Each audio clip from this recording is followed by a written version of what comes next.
I might lose my farm because of the government. You know you can just say his name, my dude. His name is Elon Musk. Sorry, I mean Donald Trump. They had a program out there called the EQIP program to better conserve farmland for agricultural use. We got a contract with them for $240,000, and we have bought different types of material. We've gotten paid out on some of it, but I now have $80,000 worth of material on me today and said, hey, I know we have this signed contract. We're not going to pay out on it. It's almost as if you've elected as president someone who is notorious for not paying his contracts. Remember when a family business completed a $400,000 contract for Trump Plaza in Atlantic City in the 1980s, but was never paid the final $83,600?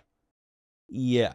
Or during the construction of the Trump Taj Mahal Casino in 1990, when at least 253 subcontractors were not paid in full or in time for work such as installing walls, chandeliers, and plumbing. Or when dozens of hourly workers, including waiters and bartenders, sued Trump for unpaid overtime wages. Yeah. I might lose my farm because of the government. Oh no.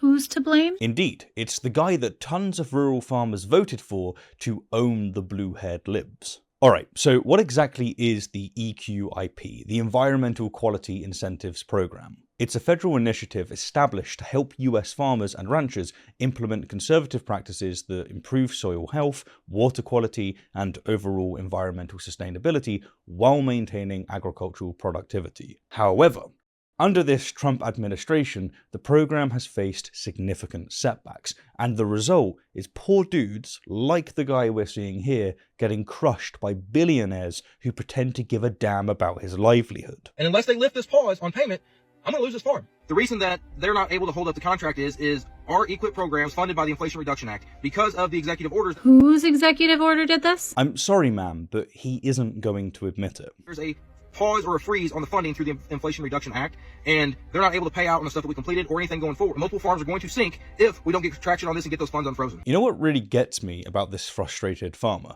This guy's livelihood is being destroyed. His family farm is going under, and he's blaming the government.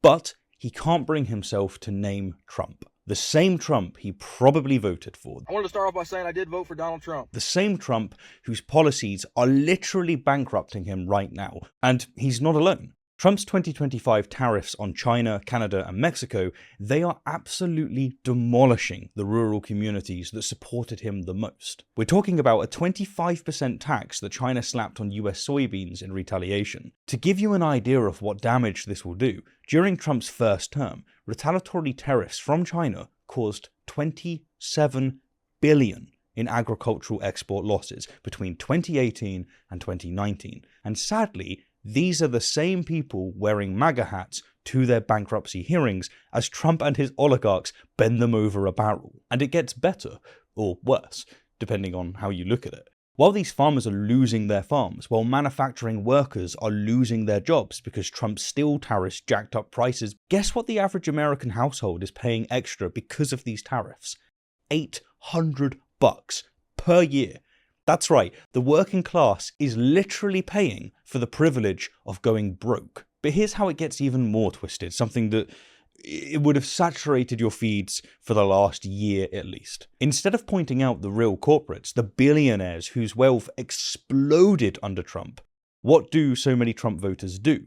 They point at trans kids, at DEI policies. That's right, while Elon Musk, Jeff Bezos, and Mark Zuckerberg are sitting on $904 billion, enough to give every single American $2,731 each, Trump and his buddies spent $215 million on anti-trans ads in his 2024 campaign. Trump knew, they knew, that when people see their lives getting worse, they look for something to blame, and they knew exactly how to get them to turn on their neighbors rather than recognize the real problem: wealth inequality. Think about it for a second. Your farm is failing, your factory is closing, you can barely afford groceries, and Trump's solution is to tell you that it's all because of trans athletes and immigrants poisoning the blood of the United States. They're poisoning the blood of our country. And of course, it's not just the farmers who are getting crushed by this administration. Let's talk about Latino Trump voters for a second. 42%. That is how many Latino voters supported Trump in 2024. And how did he repay their loyalty?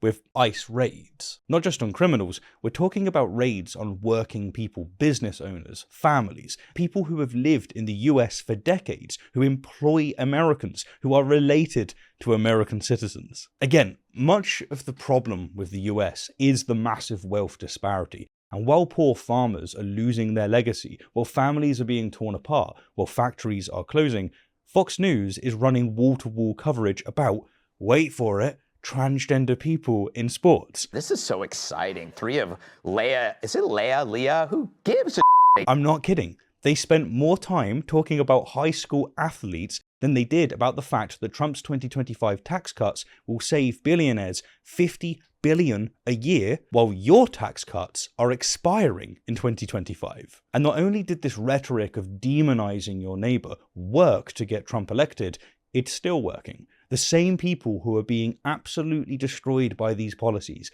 are being convinced that their real enemy is some nut-picked feminist off TikTok. Not the billionaires who are literally taking money out of their pockets. Not the politicians who are selling them out. Nope, it's the trans kids. It's the immigrants. It's anyone but the actual people bleeding them dry. I might lose my farm because of the government. You know what's really devastating about all this? These people, these farmers, these workers, these small business owners, they're not stupid. They're not bad people. They're just scared. They're watching their way of life disappear and they're desperate for something to blame. And Trump? He's more than happy to point the finger at anyone but himself and his billionaire buddies. But here's the thing, and this is vitally important. While we're all fighting each other, while we're arguing about bathrooms and pronouns and whatever cultural war bullshit they're pushing this week, the real theft is happening right in front of your eyes. Those tax cuts that expired for you, they're still good for the billionaires. Those farms going under, they're gonna be bought up by big corporations. Those jobs disappearing, they're not coming back. This isn't about left versus right anymore. It's not about Democrat versus Republican. It's about the ultra wealthy versus everyone else. And until we figure that out, until farmers like this guy figure that out, until we stop falling for these divide and conquer tactics, nothing is going to change. The rich will keep getting richer. The poor will keep getting poorer. And we'll all be too busy fighting each other to notice who's really picking our pockets. So, I'm not here to gloat over the poor farmer. No, quite the opposite. I am genuinely sorry. If you ever see this video, my dude, I am sorry, brother, that you're going through this. You deserve better.